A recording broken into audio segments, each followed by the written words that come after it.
Hi friends, welcome to குறிஞ்சி.com. இப்போ இருக்கக்கூடிய மழையும் வெயிலும் கலந்த மாதிரி ஒரு கிளைமேட்டுக்கு உடம்புக்கு ஆரோக்கியமான நல்ல டேஸ்டியான ஒரு டிஃபன் ரெசிபி தாங்க பார்க்க போகிறோம். இதை நீங்கள் மார்னிங் பிரேக்ஃபாஸ்ட்டுக்கு, ஈவினிங் ஸ்நாக்ஸுக்கு, நைட்டு டின்னருக்கு எதுக்கு வேணால் செய்து கொடுக்கலாம். இப்போ அதுக்கு நம்ம தாளிப்பு ரெடி பண்ணிக்கலாம். கடாயில் 1 ஸ்பூன் அளவுக்கு எண்ணெய் விட்டுட்டு அதில் 1/2 ஸ்பூன் கடுகு உளுத்தம் பருப்பு, 1 ஸ்பூன் அளவுக்கு கடலைப்பருப்பு சேர்த்துக்கோங்க. உங்கள் தேவைக்கு ஏற்ற மாதிரி வேர்க்கடலை சேர்த்துக்குங்க. இதில் வேர்க்கடலை சேர்த்து செய்யும்போது டேஸ்ட்டு நல்லாயிருக்கும். நான் இன்றைக்கி ஒரு 1லேருந்து 1.5 ஸ்பூன் அளவுக்கு வேர்க்கடலை, உடச்ச வேர்க்கடலையை தோல் நீக்கி சேர்த்துருக்கேன். இது எல்லாமே நல்லா பொரிஞ்சு செவந்து வந்ததுக்கப்புறம் ஒரு 2 சிட்டிகை பெருங்காயத்தூள், கொஞ்சமாக கருவேப்பிலையை கிள்ளி சேர்த்துக்கிட்டு, இது கூட ஒரு 2 வெங்காயத்தை பொடி பொடியாக கட் பண்ணி சேர்த்துருக்கேன். அதே மாதிரி நம்மளோட காரத்துக்கு ஏற்ற மாதிரி பச்சை மிளகாய் சேர்த்துக்கலாம். நான் ஒரு 2 பச்சை மிளகாய் பொடியாக கட் பண்ணி சேர்த்துட்டு நல்லா பொடி பொடியாக கட் பண்ண கொத்தமல்லி தழையும் சேர்த்துருக்கேன். இப்போ இது எல்லாமே சேர்த்து கண்ணாடி பதம் வர்ற வரைக்கும் வதக்கினா போதுங்க. ரொம்ப வெங்காயம் சுருள வதங்க வேணாம். கண்ணாடி பதம் வர்ற வரைக்கும் வதக்கிட்டு, இப்போ நம்ம எந்த கப்பால் மாவு எடுக்க போகிறோமோ அந்த கப்பால் 1 கப்பு மாவுக்கு 1 கப் அளவுக்கு தண்ணி விட்டுக்கலாம். நான் இன்றைக்கி 1.5 கப் அளவுக்கு மாவு எடுக்கிறதுனால அதே 1.5 கப் அளவுக்கு தண்ணி விட்டுருக்கேன். இப்போ இந்த மாவுக்கு தேவையான அளவுக்கு ஒரு 1/2 ஸ்பூன்லேருந்து 3/4 ஸ்பூன் வரைக்கும் உப்பு சேர்த்துக்கலாம். உங்களோட உப்பு தேவைக்கு ஏற்ற மாதிரி சேர்த்துக்கோங்க.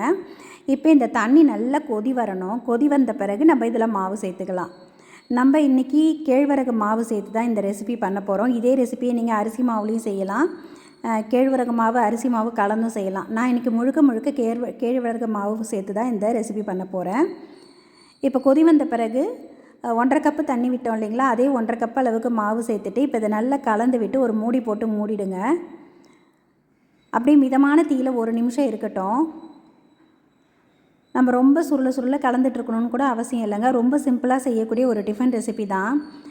இந்த மாதிரி ஒரு கிளைமேட்டில், மழையும் வெயிலும் கலந்த மாதிரி ஒரு கிளைமேட்டில் நல்ல கொஞ்சம் உடம்புக்கு சூடு தரக்கூடிய இந்த கேழ்வரகு வச்சு நீங்கள் டிஃபனாகவோ அல்லது ஸ்நாக்ஸாகவோ செய்து கொடுங்க. உடம்புக்கும் அவ்வளோ நல்லது. இப்போ இது 1 நிமிஷம் மிதமான தீயில் வச்சு மூடிட்டு அதுக்கப்புறம் நம்ம எடுத்து கலரும்போது மாவு நல்லா வெந்திருக்கும். இப்போ இதை கொஞ்சம் கை பொறுக்கிற சூடு வர வரைக்கும் ஆற விட்டுட்டு கையால் நல்லா பிசைஞ்சு கொடுத்துக்கலாம்.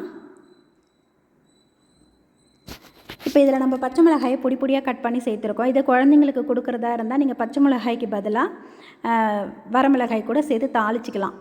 தாளிச்சிட்டு எடுத்துகிட்டு நீங்கள் இந்த மாவு கலந்து உருண்டை பொரித்து வேக வச்சு கொடுக்கலாம். நல்லா நம்ம இந்த பச்சை மிளகாய் இதெல்லாம் சேர்த்து கடித்து சாப்பிடும்போது டேஸ்ட்டு நல்லா இருக்குங்க. அதனால தான் நான் இந்த மாதிரி பொடி பொடியாக கட் பண்ணி சேர்த்துருக்கேன். இப்போ இந்த மாவை நல்லா பிணைஞ்சிட்டு நமக்கு என்ன ஷேப்பில் வேணுமோ உருட்டி திரும்ப இதை நம்ம வேக வைக்க போகிறோம். அதனால் நல்லா இது பிணைஞ்சு கொடுத்துக்குங்க.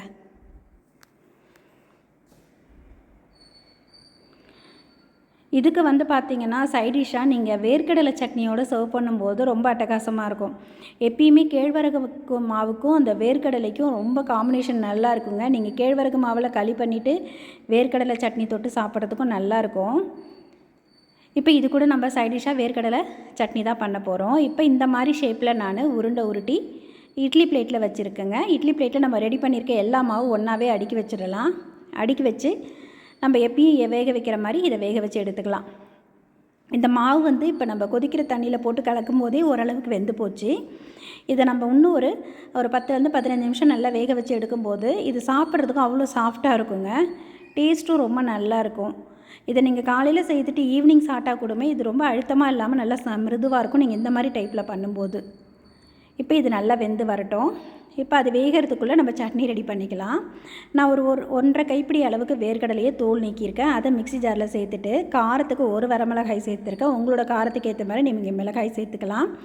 ஒரு 3 பல்லு பூண்டு, ஒரு சின்ன நெல்லிக்காய் அளவுக்கு புளியும், தேவையான அளவுக்கு கல்லுப்பும் சேர்த்துட்டு இதை கொஞ்சம் தண்ணி விட்டு அரைச்சி எடுத்துக்கோங்க. இதுக்கு நீங்கள் தாளிப்பு சேர்த்துக்கிறதுனால சேர்த்துக்கலாம். நான் தாளிப்பு எதுவும் ரெடி பண்ணலை. இது அப்படியே தான் சர்வ் பண்ண போகிறேன். இப்போ அதே சமயம் நம்ம உருட்டி வச்ச உருண்டைகளும் நல்லா வெந்து வந்துடுச்சு. மேலே நல்ல ஒரு ஷைனிங் கோட் வந்திருக்கு பாருங்கள். இது வெந்து எடுக்கும்போது அந்த கல் மாதிரிலாம் இருக்காதுங்க. அவ்வளோ சாஃப்டாக மிருதுவாக இருக்கும். கண்டிப்பாக நீங்கள் இந்த ரெசிபியை ட்ரை பண்ணி பாருங்கள். ஈவினிங் டீ காஃபியோட ஸ்நாக்ஸுக்கும் சர்வ் பண்ணலாம். மார்னிங் பிரேக்ஃபாஸ்ட்டுக்கு, ஈவினிங் நைட்டு டின்னருக்கு எதுக்கு வேணால் செய்து கொடுக்கலாங்க. ரொம்ப சூப்பரான இந்த கேழ்வரகு கார கொழுக்கட்டையை கண்டிப்பாக ட்ரை பண்ணி பாருங்கள். இந்த வீடியோ உங்களுக்கு பிடித்திருந்தால் லைக் பண்ணுங்கள், ஷேர் பண்ணுங்கள், சப்ஸ்கிரைப் பண்ணுங்கள். உங்கள் ஃப்ரெண்ட்ஸ் ரிலேட்டிவ்ஸோடு இந்த வீடியோவை ஷேர் பண்ணிக்கோங்க. நன்றி, வணக்கம்.